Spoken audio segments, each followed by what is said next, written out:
Olá, meus irmãos e amigos, tudo bem? Uma boa tarde, um bom dia, uma boa noite, dependendo do horário que você vai assistir a esse vídeo, né? Ontem fizemos o nosso primeiro vídeo, nosso primeiro contato, e conversamos ali sobre as escrituras, né? Os nomes das escrituras e tudo mais. E hoje eu quero falar sobre um assunto muito importante também. Quero falar com você sobre salvação. O que é salvação? É bom receber a salvação? Como fazer para receber a salvação que só Cristo Jesus pode nos dar? Então, é esse o assunto que nós vamos tratar nesse dia, né? Nesse estudo aqui que nós estamos fazendo. Tá bom? A primeira pergunta que eu quero fazer para você é a seguinte, estou com a minha colinha aqui de novo, tá bom? Porque não dá para guardar todas as informações de cabeça, né? A minha primeira pergunta para nós nesse dia é o seguinte: qual o objetivo principal da vinda de Jesus Cristo ao mundo? Isso nós encontramos na Bíblia, ok? Na Bíblia, no livro de 1 Timóteo, capítulo 1, verso 15, que nos diz assim: essa é a palavra fiel e digna de toda aceitação, que Cristo Jesus veio ao mundo para salvar os pecadores, dos quais eu sou o principal. Qual é então o objetivo principal de Jesus ao vir a esse mundo? Salvar pecadores. Quantos de nós somos pecadores? Todos nós somos. Todos nós, começando por mim, somos pecadores. Pecadores porque nós fazemos as coisas erradas, decidimos pelas coisas erradas, pensamos de forma errada, muitas vezes fazemos mal às outras pessoas, ok? Tudo isso é pecado. E por pecado, somos pecadores. E como somos todos pecadores, Jesus veio para salvar todos nós. Não quer dizer que todos serão salvos, mas que Jesus veio para salvar a todos nós. Tá ok?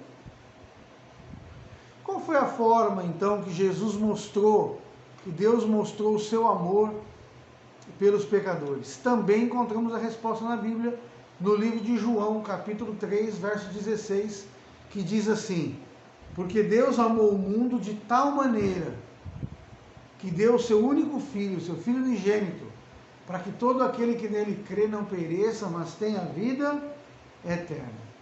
Deus Pai, Deus, então, ele demonstrou o seu amor para conosco, dando Jesus Cristo para morrer em nosso lugar, dando seu Filho para morrer em nosso lugar. Eu me lembro quando eu era garoto, estava na igreja lá em São Paulo, e o pregador contou uma história de um pai que trabalhava numa empresa de trens, né? Ele tomava conta dos trilhos do trem, e do seu filho pequeno, que foi um dia ali trabalhar para ajudar seu pai, participar com o pai, passar o dia com o pai. Um dos trabalhos do pai era mudar os trilhos de lugar com uma alavanca, para que os trens fossem sempre para o lugar certo, para o lugar correto, ok? E tinha um lugar desses que o pai mexia no trilho, que o trilho, se mudado, levaria o trem para um abismo, e o trem, todo mundo morreria lá, ok? O seu filho brincando, os trens passando, o seu filho brincando, num determinado momento, seu filho ficou preso no trilho. Seu filho não conseguia sair do trilho. E justamente, o único jeito e o trem vindo e o filho preso, o pai muito longe, não conseguiria chegar para salvar o filho. A única opção que o pai tinha era mudar o trilho de lugar, para o trem ir para outro lugar para salvar o seu filho. O problema é que o filho estava justamente no local onde o único meio de trocar o trilho era para o local onde o trem iria para o abismo. E muitas pessoas morreriam ali. E o pai tinha que decidir ali naquele momento se salvava seu filho ou se salvava centenas de pessoas que estavam dentro do trem. E o tempo foi passando, o trem se aproximando, o pai pensando, uma decisão tinha que ser tomada ali. E num determinado momento, o pai daquela criança, decidiu então sacrificar o seu filho para salvar centenas de pessoas no trem. E quando aquele trem passou perto de onde o pai estava, as pessoas sorriam, as pessoas brincavam, as pessoas estavam se divertindo, sem ter a noção de que o pai tinha sacrificado o filho para salvar aquelas pessoas. É assim que acontece hoje, meus amigos. É assim que acontece ainda hoje. As pessoas estão rindo, as pessoas estão brincando, mas elas não sabem do tamanho do amor de Deus a dar o seu filho para morrer no meu lugar e no seu lugar também. Que nós possamos ter um pouco mais de consciência, não é verdade? E entender um pouco mais sobre o que Deus fez para poder nos salvar, não é verdade? Além da fé na morte expiatória de Cristo, o que Deus requer do pecador? Nós encontramos a resposta a essa pergunta em Atos 3,19, que diz assim: arrependei-vos, pois, e convertei-vos, para que sejam apagados os vossos pecados. O que nós temos que fazer? Nos arrepender e nos converter. O arrependimento é quando você decide não mais fazer aquele ato errado. E a conversão é quando você muda realmente de direção. Está indo para frente e resolve voltar. Conversão, virando à direita, virando à esquerda. Ok? É a conversão, é a mudança de direção, mudança de paradigma, mudança de caminho, mudança de decisão. Tá bom? Eu decidi ir por aqui, mas agora eu decido vir por ali. Ok? É só isso que nós precisamos fazer. Arrepender e converter. Nos arrependermos e também nos convertermos. E em lugar de quem Cristo sofreu tanto assim? No lugar de quem? Foi no lugar de quem? Vamos abrir a Bíblia, Isaías 53, 4 e 5. Isaías 53, estou abrindo minha Bíblia aqui.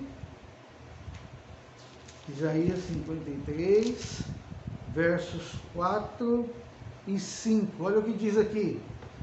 Certamente Ele tomou sobre si as nossas enfermidades, as nossas dores levou sobre si. E nós o reputávamos por aflito, ferido de Deus e oprimido. Mas Ele foi traspassado pelas nossas transgressões e moído pelas nossas iniquidades. O castigo que nos traz a paz estava sobre Ele, e pelas suas pisaduras fomos sarados. Por que então Jesus sofreu tanto? Passou por tudo o que Ele passou. Foi por nossos pecados, pelas nossas transgressões. Foi no nosso lugar, no meu lugar. Eu deveria ter passado por aquilo que Jesus passou, e Ele passou por tudo aquilo no meu lugar.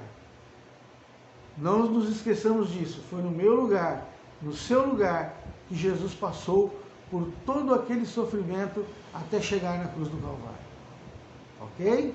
Não nos esqueçamos. E aí? Somos purificados de quantos pecados? Somos perdoados de quantos pecados? Por tudo que Jesus fez por nós. Somos perdoados do que, afinal de contas? De quantos pecados? Tem pecado que não dá para ser perdoado? Vamos ler na Bíblia? 1 João, capítulo 1, verso 7, diz assim: se porém andarmos na luz, como Ele está na luz, mantendo comunhão uns com os outros, e o sangue de Jesus, seu Filho, nos purifica de todo o pecado. Todo o pecado.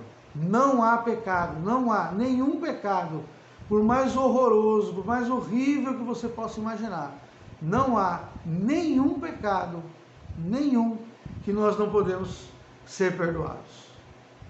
Ok? Todos os pecados são perdoáveis. Ok? Todos os pecados são perdoáveis. Deus perdoa todos os nossos pecados. Então você não precisa ficar preocupado: ah, pastor, meus irmãos, mas eu falei isso de tal pessoa, eu fiz aquilo contra a outra pessoa.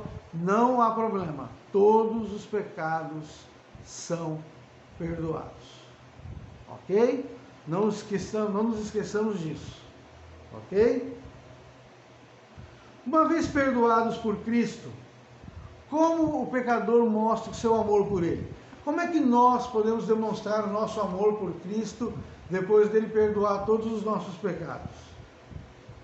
João 14,15 diz assim: se me amais, guardareis os meus mandamentos. Temos que guardar os mandamentos de Deus. Fazer aquilo que Ele pede, aquilo que Ele nos ordena a fazer. Viver a nossa vida conforme a vontade dEle. Assim é que nós demonstramos o nosso amor para Cristo ao termos os nossos pecados perdoados. Ok? Guardando os mandamentos. Ok? Nós vamos ter um estudo aqui falando sobre os mandamentos de Deus, tá bom? Não se preocupe, nós falaremos sobre isso aqui. Tá bom? Muito bem. E para encerrarmos o nosso estudo de hoje, nós vamos para a nossa última pergunta, dizendo o seguinte: o que é oferecido, que tipo de ajuda, de recurso é oferecido ao Filho de Deus, caso ele caia em pecado depois de perdoado? Veja, muita gente fala assim para mim: pastor, o meu maior medo em me tornar um adventista, o meu maior medo é pecar depois, de novo, voltar a pecar. Deixa eu te dizer uma coisa: todos nós pecamos. Todos nós cometemos pecado, mesmo depois de perdoados. Ok? Sempre somos pecadores e continuaremos sendo pecadores. Tá bom? Mas olha o que a Bíblia diz. 1 João capítulo 2, o verso 1. 1 João capítulo 2, verso 1. Na minha Bíblia, na sua também, encontramos o seguinte texto: filhinhos meus, essas coisas vos escrevo para que não pequeis. Se todavia alguém pecar, temos advogado junto ao Pai, Jesus Cristo, o justo. Mesmo que você venha a pecar, depois de você ser perdoado, nós temos um advogado no céu, Jesus Cristo. E Jesus Cristo, Ele nos ajuda e nos perdoa todas as vezes que nós pecarmos. Por isso, não tenha preocupação, não tenha medo. Não se preocupe com a questão do pecado que você vai cometer, porque você vai cometer. O que não podemos e que não acontece é, depois de perdoados, depois de arrependidos, depois de convertidos, nós não pecamos mais com a mesma frequência que pecávamos antes. Ok? Nós pecamos menos, isso com certeza. Pecamos menos. Alguns pecados não cometemos mais, novos pecados surgem, mas nós não pecamos como pecávamos antes. Ok? Que Deus possa te abençoar. Tá bom? Fica aí com o programa do pequeno grupo aí, com o seu líder. Tá bom? Um grande abraço para você e a gente se vê aqui amanhã. Abração para todos.